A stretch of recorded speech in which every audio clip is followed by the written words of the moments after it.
one of the goals is what can we do with surgical guides that can make things cheaper, better, faster. Custom abutments are really cool, but in my mind, what do we need custom abutments for? It's when we have angulations that aren't where they're supposed to be, where, hey, my screw hole is coming out the front. Well, I have to redirect that somehow. Usually it's a custom abutment. Or I have to go cement retained, and I want my margin of my custom abutment right at the gum line so I don't express cement down under the tissue.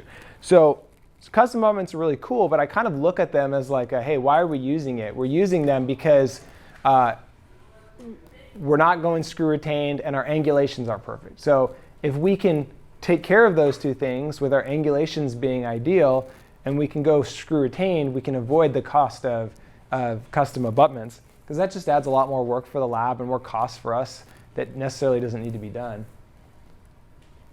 So we use a lot of tie bases. Tie bases are basically, they're called digital abutments. They're a digital stock abutment. They're a stock abutment that's been digitally built into the libraries that the labs can build a crown off of that incorporates that digital abutment just to be ready to be seated right in there.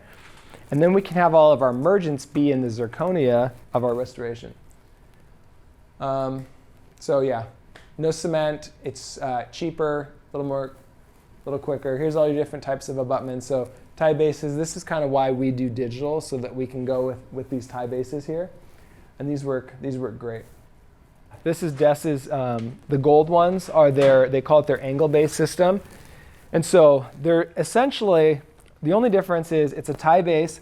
It's a little bit wider, so it does eat up a little bit more of that prosthetic space. So the neck is a little bit wider, which is a downside.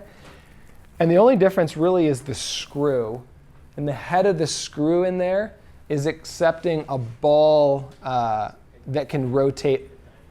Yeah, exactly. It's like the angled screw channel from Nobel. Yep, it's that same idea. Yep, it's the angled screw channel. So it's got these threads, but it's on a round surface so that as it spins on an angle, you can tighten a screw.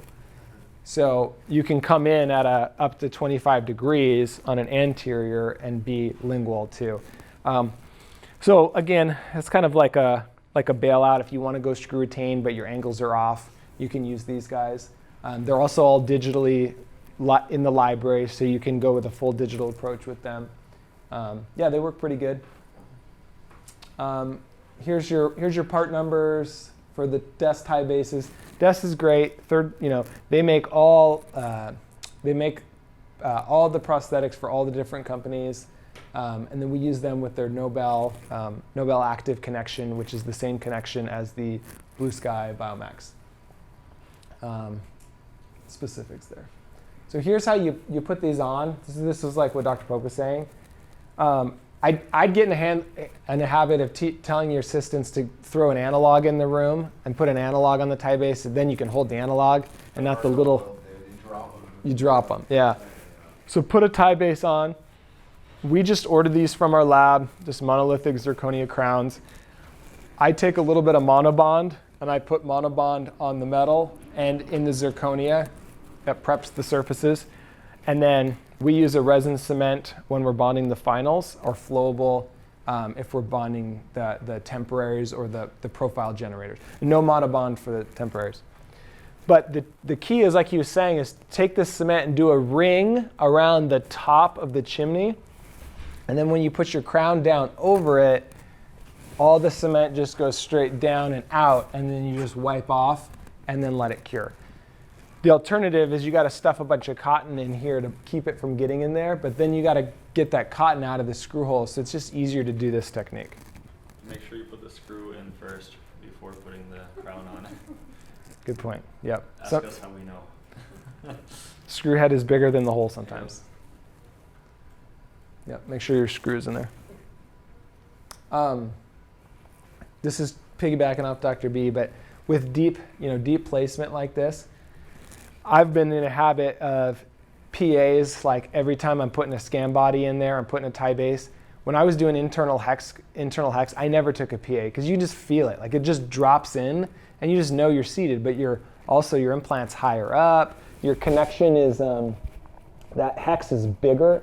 The hex is a lot bigger in an internal hex implant like Implant Direct. You just feel, you just know you're in there. And but with these conical connections, it's harder to tell, and you can get impinged with bone. So take a PA. We also, on the desk scan body, like you can even kind of take a burr and kind of narrow this part out, just to make it a little bit thinner, because this abrupts a little bit.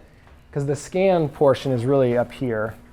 You're not really needing that little portion for the scanner.